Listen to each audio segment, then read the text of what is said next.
एक किसान की कहानी सुनते हैं। एक मेहनती किसान की कहानी जो बहुत मेहनत करता था अपनी ज़िंदगी में और बाकी प्रयासते रहते थे। एक समय की बात है, एक छोटे से गांव में किसान रहता था। उसका नाम रामचंद्र था। रामचंद्र एक बहुत ही मेहनती और परिश्रमी किसान था। वह गांव के खेतों में दिन रात मेहनत करता और अपने परिवार को आवश्यकताओं के लिए पूरी तरह से संतुष्ट करता था। एक दिन गांव में अकाल पड़ गया। बारिश नहीं हो रही थी और ज़मीन सूख गई थी। सभी किसानों को अपनी फसल के लिए चिंता होने लगी, लेकिन रामचंद्र डरने वाले नहीं थे। वह जानता था कि मेहनत से किया हुआ काम कभी बेकार नहीं जाता है। रामचंद्र ने अपने खेतों को और अच्छे से सिंचित करना शुरू किया।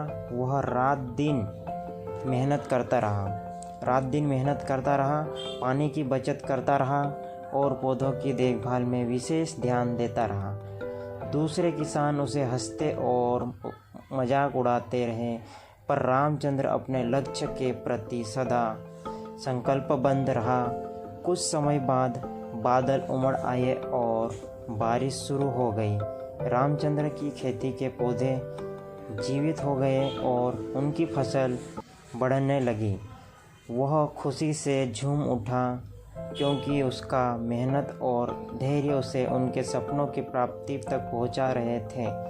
फसल काटने के बाद रामचंद्र अपने परिवार के साथ आराम से खुशहाल जीने का आनंद लिया। उसकी मेहनत और परिश्रम ने उसे गर्व महसूस करवाया। वह गांव की बाकी किसानों के लिए प्रेरणा स्रोत बन गया। आखिरकार गांव की जनता ने उनकी मेहनत और समर्पण को मान्यता दी और उन्हें सम्मानित किया। रामचंद्र की कहानी और संघर्ष गांव के अन्य किसानों को भी प्रेरित करते हैं। इस कहानी से हमें यह सीख मिलता है कि